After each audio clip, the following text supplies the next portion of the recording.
dans le quiz, es-tu un diabétique rebelle?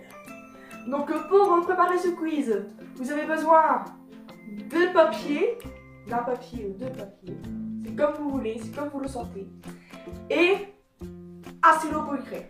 Voilà. Donc, ce quiz se fera sur un barème de 30 points, je vais vous prévenir. Donc voilà, vous savez tout. Maintenant, c'est parti! Si vous avez déjà refusé à manger en prétextant que vous êtes diabétique, c'est 2 points. Et c'est pas bien, c'est pas gentil. Si vous avez déjà oublié de vous injecter de l'insuline, c'est 2 points. Si à l'annonce, quand vous disiez oui, je suis diabétique, on vous dit oh mon pauvre, oh mon Dieu, tu n'as pas de chance, c'est 1 point. Si vous avez déjà mis de l'insuline comme ça au pif, parce que madame avait la flemme de calculer le nombre de glucides, c'est 3 points. Si vous avez déjà une fois oublié de changer l'heure de votre lecteur ou de votre pompe, c'est 2 points. Si vous avez un diabète maudit ou l'ADA, parce que c'est chiant et parce que c'est pas connu, c'est 1 point, c'est cadeau. Si on vous a déjà interpellé dans la rue pour vous dire oh, t'as un badge anti-tabac, c'est 2 points.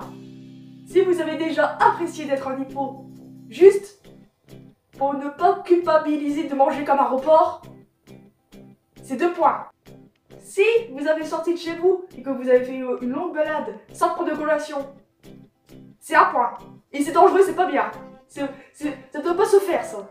Si vous avez déjà passé plus de 3 jours sans changer l'aiguille de votre autopiqueur, c'est 2 points. Et c'est pas bien pour vos dos. Si avant de voir votre diabéto dans votre carnet de glycémie, vous avez modifié les glycémies juste pour vous valoriser, pour pas vous faire engueuler, c'est 3 points. Et c'est mal. Et ça sert à rien parce qu'on voit tout sur le cliquet. Voilà, c'est dit. Si vous avez une pompe et que vous avez entendu que votre réservoir soit à 0 pour la changer, parce que vous êtes un flemmard, c'est 3 points. Et si vous avez dû changer votre pompe pendant la nuit, c'est 1 point. Et c'est pas bien.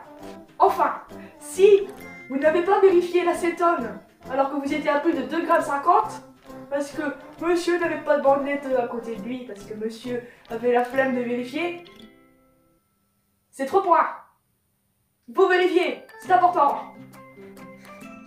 Donc voilà, c'est la fin de notre quiz. Maintenant, vous allez découvrir les résultats. Donc, si vous avez moins de 10 points, vous êtes le diabétique modèle. Votre diabéto vous adore, votre infirmière vous adore, parce que vous êtes une personne qui a tendance à trop prendre au sérieux la maladie. Et c'est bien, c'est bien, c'est bien. Vous rêviez souvent en glycémie, vous êtes le patient modèle que tout diabéto voudrait avoir. Si vous avez entre 11 et 20 points, vous êtes dans les normes. Vous êtes un diabétique normal. Vous permettez de faire des petits écarts par-ci, par-là. Et pour vous, être 1,60, ce n'est pas un drame, c'est une banalité. Si vous avez plus de 20 points, vous êtes le diabétique rebelle. Tous les diabétos vous redoutent. Tous les diabétos ont peur de voir vos courbes, tellement que vous êtes laxiste là-dessus, parce que vous vivez la vie pleinement, parce que vous n'allez pas dans les détails. Par exemple, vous pouvez manger sans remords de la peau de poulet, sans mettre de rajout d'insuline parce que c'est gras, parce que le gras c'est la vie, parce que le gras vous aimez bien. Le quiz est terminé. J'ai toujours mon stylo dans la main. On peut prendre ça comme un micro. Allez, on va prendre ça comme un micro. Voilà, le quiz est terminé. Je voudrais savoir dans les commentaires, vous pouvez mettre votre résultat, si vous êtes un diabétique strict ou normal, entre guillemets, ou rebelle, ça m'intéresse. Sur ce, je vous souhaite une bonne journée, sans hypo et sans hyper.